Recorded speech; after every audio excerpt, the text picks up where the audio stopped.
We have works from the main prison here in Nashville, DeBerry Correctional Institute, the Women's Prison, Turney Center, Morgan County, Lake County, Fort Pillow, East Tennessee Reception Center, which used to be known as Brushy Mountain. It is a one-of-a-kind show.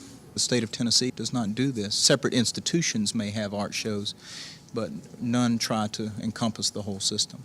In the past couple of years, the gallery at Montgomery Bell Academy in Nashville has featured 2 month-long shows of artwork done by prisoners. This is Lynn Folk for Tennessee Kaleidoscope with Montgomery Bell art teacher Jim Womack, who has organized these exhibitions, which are comprised mainly of paintings, but also include craft-type objects made from matchsticks, popsicle sticks, scrap wood, cardboard, wire. Most of these items have been for sale, with the profits going to prisoner rehabilitation.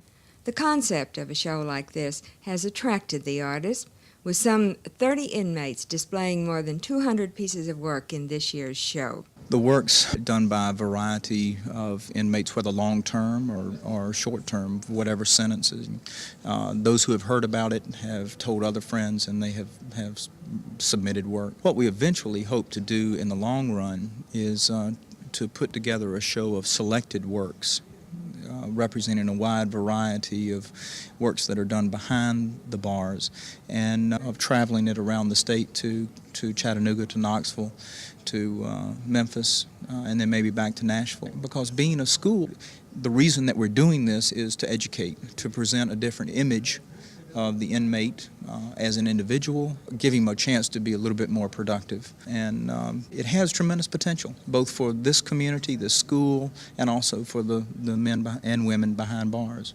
And the artists, have they had previous training, or were they trained while they were in prison? The majority of what you're dealing with are self-taught, self-trained artists. It's as wide and a variety as you will find anywhere, but the common thread that again puts it all together is the fact that they do it under adverse conditions, and under conditions in which they have to scrap for material, use whatever they can find, and they are very limited by what they can use.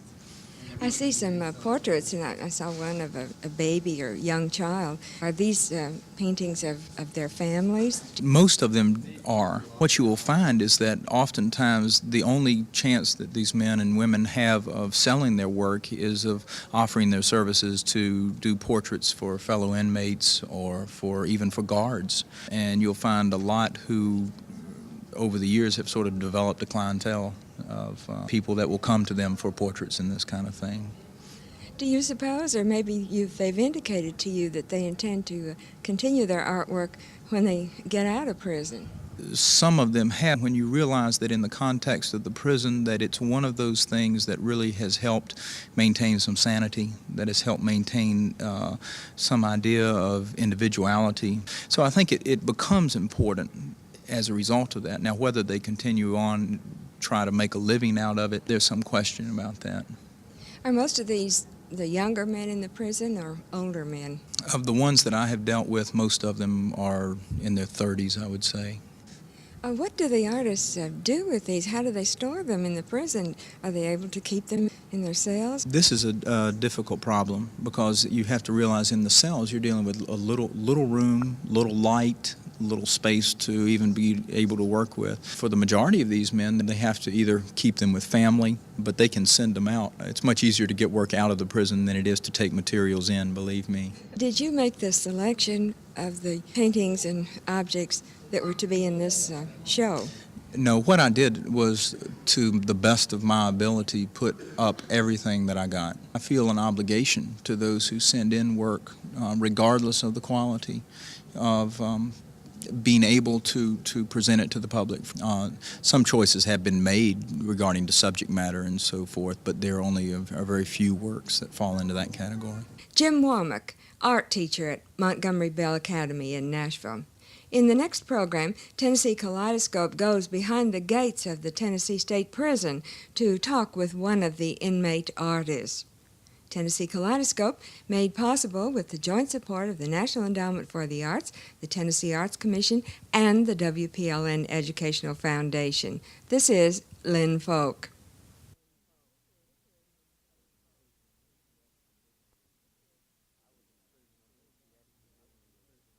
I was in prison up in Jackson, Michigan in 1969, and there was an old guy who was the head of the laundry there, and that's what he would do, acrylic paint. And I go around there and see him painting, and I just got interested in it and got some supplies from him and just sat down and started doing it. The Tennessee State Penitentiary opens its gates to Tennessee Kaleidoscope. This is Lynn Folk with inmate artist Joe Buck in his small studio, which he refers to as his little paint spot. It's inside the main prison in Nashville. Joe Buck paints here from 8 a.m. to 8 p.m., 7 days a week. He produces more than 350 paintings a year, landscapes, portraits, and symbolic representations. The drawings for these are created in his cell, but he does the actual painting here in this small room using acrylic rather than oil paint because of prison regulations. I'd like to get into oil someday, but here it's just against the rules and policies to have the material to be able to use, which is understandable. I can't complain about it too much because it takes turpentine and things like that are flammable, and so I can't have those. I've just started getting into some symbolism painting. It's more or less painting what you feel and stuff, or aggravated or frustrated or mad or happy. I'd say most of them would be more or less sad and lonely ones because there'll only be one figure, or there'll be tears in there, and the colors too, I think, are reflected too. Like a mad picture would be using crimson, and the sadder ones would be more blue or green type colors. I find that I do my best painting when I'm in these emotional states. If I'm feeling pretty good and stuff, I don't think I paint very well. I've been doing it for years like that, but I just now realized that especially when I'm mad, I'll do real good. Now people will come in here, officers, inmates, they'll see, like that particular picture, they'll see it hanging on the wall, and they'll ask what it means. I don't want to tell them what it means to me, because if I did that, that would affect what they're thinking about. Some I won't even tell what it means, but I'll let them tell me what it means to them first. You want to hear my reaction to it now? All right, first thing that caught my eye was the color. I love blue. And then the lines, the way that tear came down and swooped around. And then the frustration and the wall, and was it two people beating on a wall or something like that? Well, You didn't, that's good. Okay. It's your interpretation. All right, now you tell me. If you would have had the right interpretation, you would have remembered the two people and just exactly what they were doing. One was an inmate on the wall, and on the other side was a female type person. And the inmate is just frustrated, and the wall is representing this impossible barrier that this place is. When you started that one, did you know what you were going to have in it, or did it develop as you worked on it? That particular one developed. When I started out with the tear one, the main thing I was thinking was the tear. And then I had to think about what to put inside the tear, and that was just my feelings that particular day. I mean, right now I wouldn't paint that. You have a landscape here with some wording on it.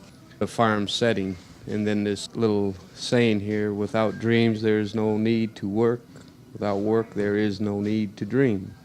But again, you ask me what it means, I'll let whoever's listened to it decide what it means.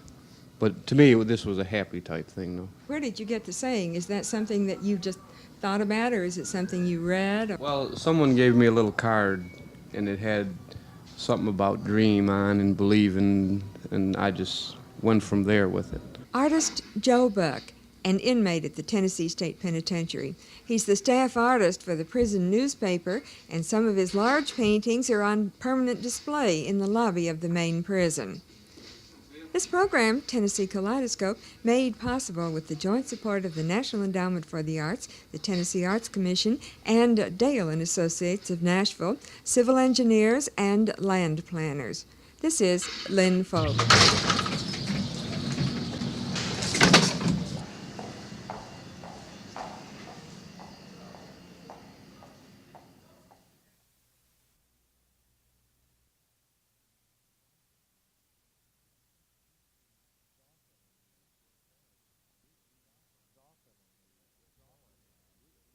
It's often in these smaller towns that one finds some of the most interesting roots, if you will, of cultural expression. And we at the National Endowment feel that working with the state arts agencies and local arts agencies, we've got to find some ways to help this. It's tough. Bringing more art and a greater variety of art to rural America is one of the goals of the National Endowment for the Arts.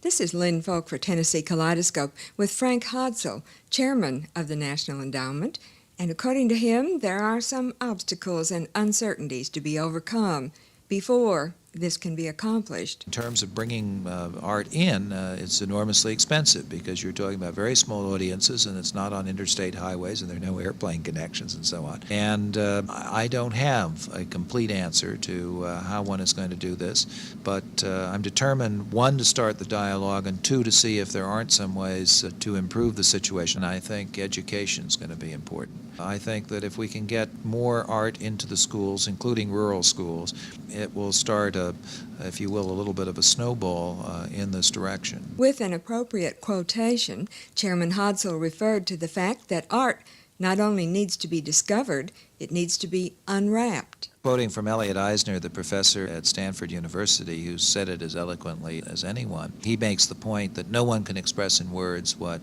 Bach's Mass in B minor has to express. But you can't just listen to it. You have to have some help in unwrapping it and translating it. Shakespeare is taught in everybody's English class. I can't think of an English class, probably the country, that doesn't have some reference to Shakespeare. But you can't just set a student down in front of a book of Shakespeare and say, read it, and expect them on their own, unless they're very unusual students, to come out with some understanding of it. It has to be unwrapped a bit. And after it's unwrapped and better understood, art becomes increasingly important in many phases of community life. Art is a part of the morale of a community, and the nonprofit arts, when one leaves primetime television and top 20 and so on out of it, the nonprofit arts are a part of the locality, and they are part of the definition and the identity of that locality. And we need somehow to encourage more localities to take that on in the same way that they would be very proud of their football team. There are a lot of comparisons to be made here between a good artist and a good member of the football team. It takes an enormous amount of discipline on both sides. It takes an enormous amount of dedication. If you're going to be a really excellent athlete or artist, you have to essentially give up all outside life. And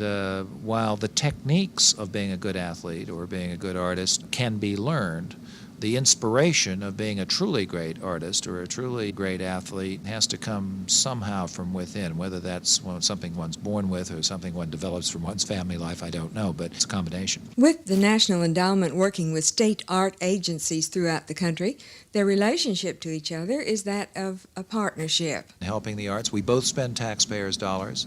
We at the endowment spend all of the taxpayers' dollars. The Tennessee Arts Commission spends the taxpayers of Tennessee's dollars. There is a public good in supporting the arts that goes beyond the private interests of any one individual or entity. And that good is, as in our statute, and you have the similar thing in your legislation, is the development of a high civilization, something that goes beyond the day-to-day, something that one can be proud of looking back 50 to 100 years from now. So we spend our money not only to create a climate within which that can happen, but also to bring that is that excellence, to more people. At the national level, it's like being in an airplane. You can only see the general outlines of the landscape. You can make some judgments about the very best arts institutions or artists in the country through our peer panel process, but we can't really see what's going on, for example, in the state of Tennessee.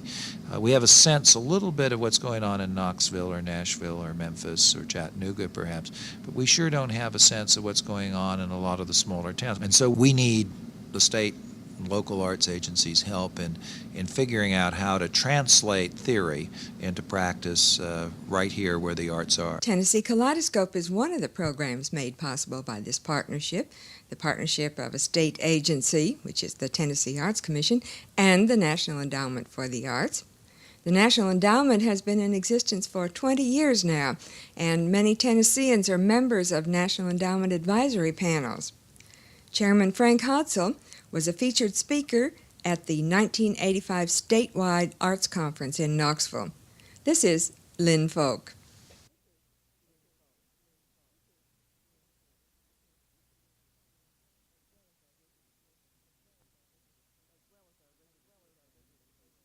As well as our regular programming that we do, concerts and so on.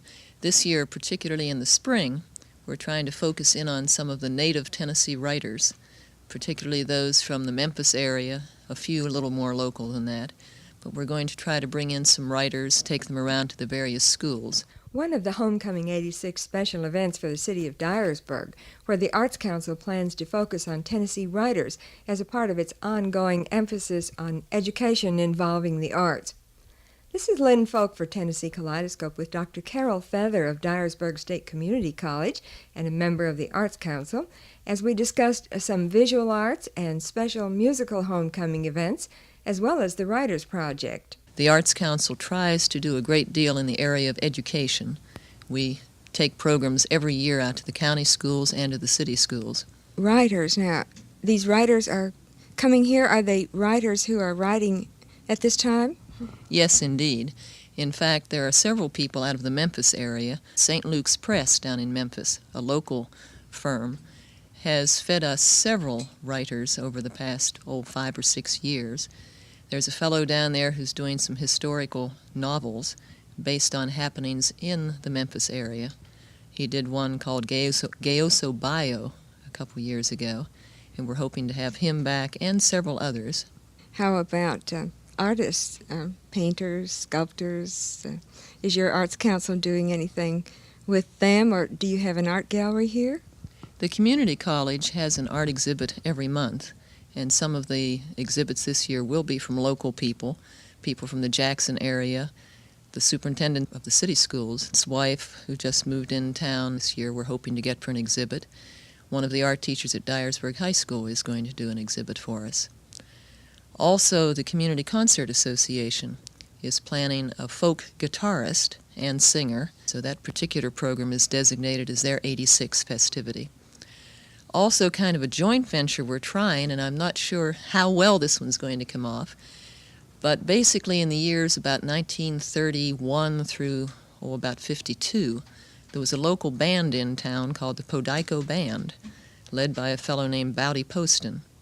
We're trying to get together all the music from one of the initial concerts that this band gave, try to recreate the concert. They used to give concerts every week down in our court square in the summer. So we're trying to get the music from the first one that they gave, get some of the old members of that band together, some of their relatives and some of the youngsters around, and see if we can kind of step back about 30 years in time or 40 years and do one of those programs again. Well, I think that probably just about covers it. You take the Community Concert Association, the Arts Council, and the college, and plus what we've been talking about with the Homecoming Committee, which is also going to be part of the Bowdy Poston Festival. That pretty well covers our plans for this year. Dr. Carol Feather is Assistant Professor of Music at Dyersburg State Community College, and she directs the community orchestra there. We have a community orchestra. I also teach the theory and history end of music. Community orchestra, you say, here in Dyersburg? Yes. We've been in existence, I guess, for about a dozen years now. And when you say community orchestra, are you talking about students in the college or people from all of the community? All of the community. We have children from junior high age up through senior citizens. When do they play and where? Well, we meet every Monday night, and we usually give 3 performances a year. We have a wonderful time. Where do you meet? At the college? Yes, we meet at the college. We're co-sponsored by the college and by the Arts Council in town, so it's rather a joint venture here. What kind of music do you play mainly? Oh, golly, everything. Pop, serious classical works, Broadway musicals. We try to get a nice blend. Since we have quite a blend of people, we get a blend of music also. Do other towns nearby have community orchestras, or do most of the people from those towns come here to enjoy yours? We do draw a few people from outside of town. Paducah, Kentucky has a community orchestra, and Jackson, Tennessee does. But I guess those are about the closest ones. Dr. Carol Feather of Dyersburg State Community College. Dyersburg, Tennessee is one of the pilot communities for Homecoming 86. This program, Tennessee Kaleidoscope, made possible with the joint support of the National Endowment for the Arts, the Tennessee Arts Commission, and Johnson & Higgins of Tennessee, insurance brokers and employee benefit consultants. This is Lynn Folk.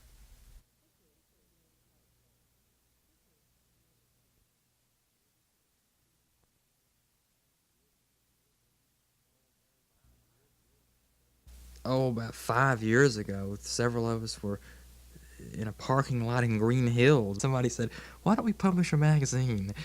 And we said, "Yeah, what a great idea!" And thinking, "Gee, how easy this is going to be!"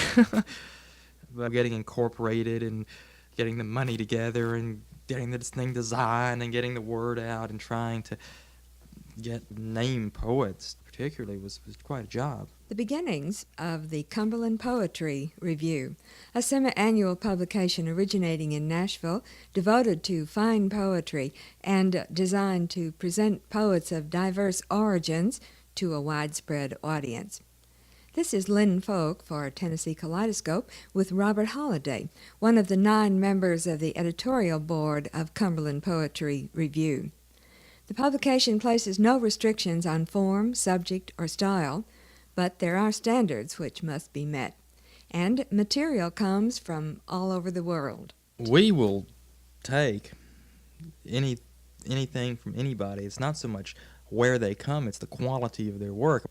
We've published a good bit of European, Russian, German translation, but we've also published, we've published people from Nashville, lots of people from Nashville. We've accepted publications from people in prison. We've accepted publications from people, from housewives. Doesn't really matter as long as it's good poetry. What's your standard for good poetry? If the magazine stands for anything, as far as poetic effort and language, it's simply this, that that poetry is probably the purest means of written expression. By that I mean the language operates on several different levels at once. Not only does it communicate or send a message, I'm going to use a word I'm not sure is a word, denotatively, but it also can have different levels of connotation. T.S. Eliot used to talk about a good poem being able to communicate before it is understood. And by that I mean if you take an outstanding poem, you get the message of it, even though you don't understand all the specific references in it, which is why we have no hesitation in accepting a poem written in Germany or Russia that's really good, because we know that the language of poetry is really universal. There may be references in the poem to cities or towns or specific people that we don't know, but the theme of the poem is going to transcend this, and that's really what we stand for. I guess it's always easier to say what we do not like. For example, we really decline to believe in things like feminist poetry or black poetry. There's a point in there where it ceases being literature and it starts becoming propaganda. Well, that sort of dates it also, if Right. you want to set it up for forever. That's right. Great literature, great poetry should be universal. Well, when you publish the poetry from these people from other countries, do you publish it in their native language or English? We try to publish translations facing. In other words, when we accept it, we'll say we want to publish it in English. We also want the original tongue. We also want the original language on the facing page with it. Send us the original. What's your circulation? I would say 200, which is not all that bad. A lot of those are rather large name libraries, Harvard, Yale, Duke, libraries all over the country, foreign libraries, stuff in Britain. But we're slowly climbing. Poetry finds its own audience, and it's usually a very intense audience. Robert Holliday, one of the 9 editors of the Cumberland Poetry Review. For more information concerning this publication, write to Cumberland Poetry Review, Post Office Box 120128, Ackland Station, Nashville, Tennessee, 37212. Tennessee Kaleidoscope made possible with the joint support of the National Endowment for the Arts, the Tennessee Arts Commission, and Cecil Brandstetter. This is Lynn Folk.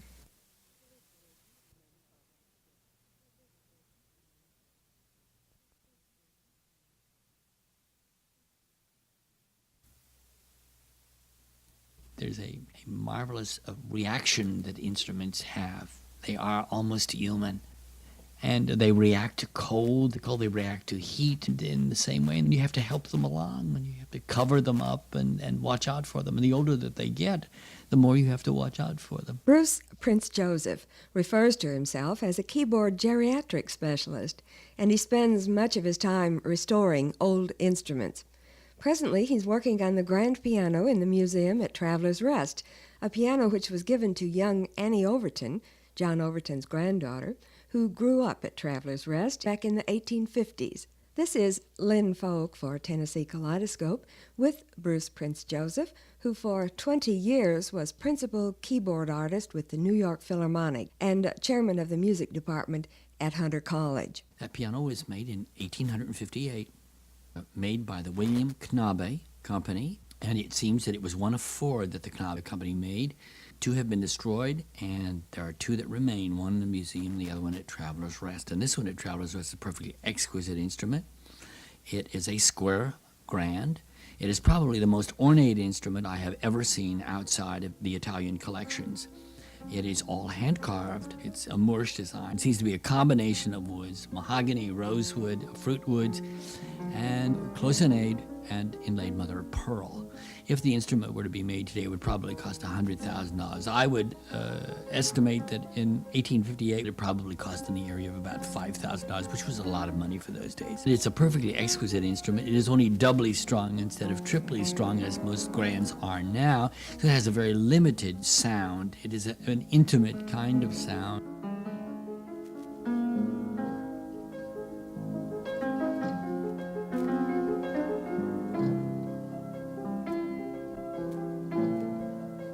The piano, when I first saw it, was a piece of furniture. It was being used really almost as a credenza. It was closed up. And then, of course, what happens, as in the case of all of those things, the deterioration process with the action is such that the strings are allowed to go limp, and they drop. In this case, the middle C was down to the F below middle C. So you see the piano loses all of its strength and its tension.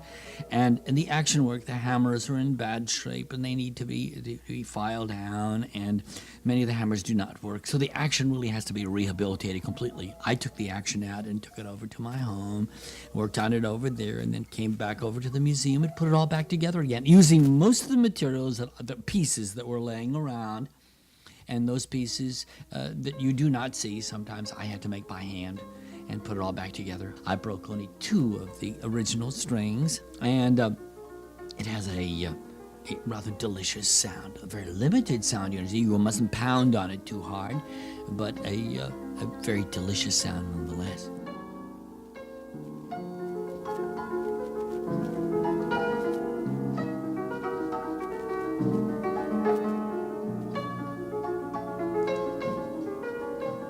And you are the first person to play on it then in all these years. From what I understand, I'm the first person probably to play on this since the turn of the century. So I have a funny feeling that this piano probably continued to play until through 1890, and then after that it just sat. Well, did it play at all when you first started No, working not on at it? all. There was no sound that No would sound come at out all. of it. And I know that you have restored a number of pianos here in the Nashville area. How did you get started with this? I started out my career really as an 11 and a 12-year-old boy as an apprentice in Kansas City, Missouri, to an organ builder and a piano builder. So I learned very early about all of this. And then later, after I graduated from college, I got a Fulbright Award to go to Europe to learn the state of the great old instruments in Europe and where they were as far as restoration was concerned, and literally the art of restoration of old instruments. Went there and stayed for a whole year, traveled about 30,000 miles throughout all of the museums in Europe, then brought back all of this information and compiled it, made my report to the Fulbright Commission, and never used it again until 25 years later. I came to Nashville. Bruce Prince Joseph, bringing new life and liveliness to historic homes such as Belmead Mansion, where he restored 4 instruments dating from 1795 to 1920, and now at Traveller's Rest, he's continuing his work with Annie Overton's piano. This program, Tennessee Kaleidoscope, made possible with the joint support of the National Endowment for the Arts and the Tennessee Arts Commission. This is Lynn Folk.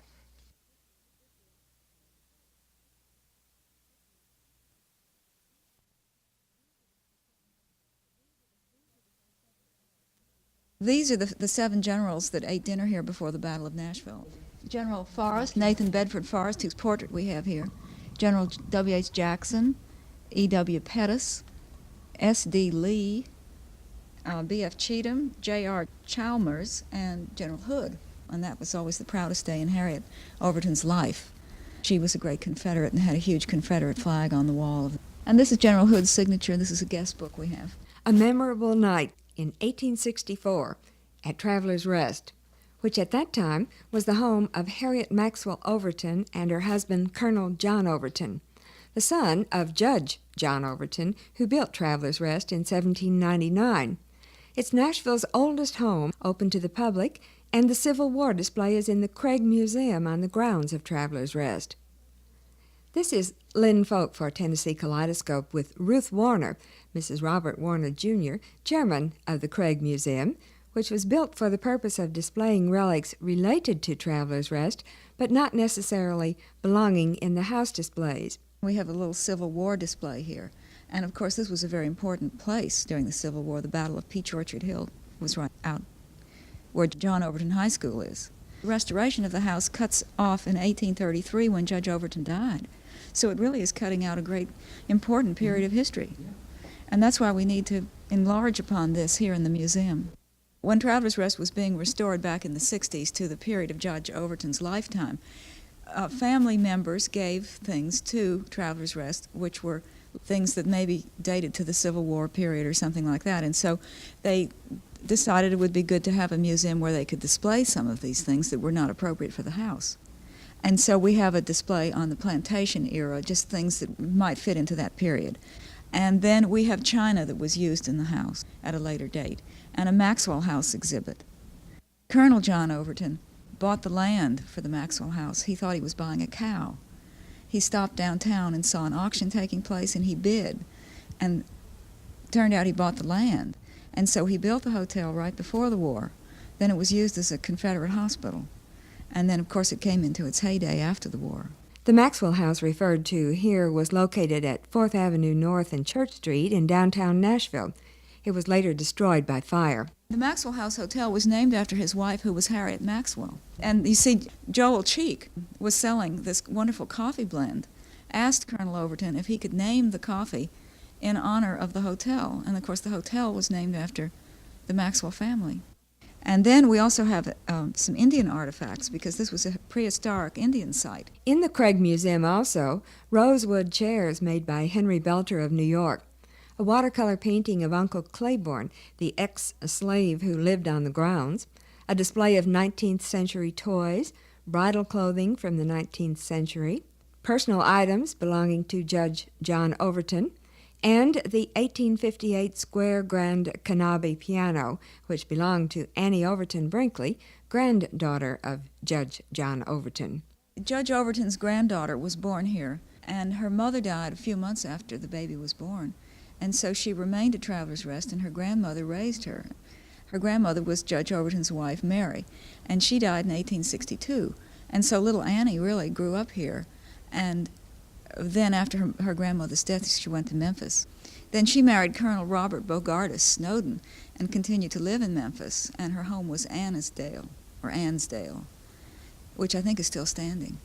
So she remembered this as a child, and many, many years later she gave it to Traveller's Rest. And of course it just never occurred to anybody that it could be made to play, so it's very exciting suddenly to hear it. It's a very unique and rare piano. That was Ruth Warner, chairman of the Craig Museum at Traveller's Rest, located on Farrell Parkway in South Nashville, off of Franklin Road, near John Overton High School. It's maintained by the National Society of Colonial Dames of America in Tennessee. This program, Tennessee Kaleidoscope, made possible by the National Endowment for the Arts and the Tennessee Arts Commission. This is Lynn Folk.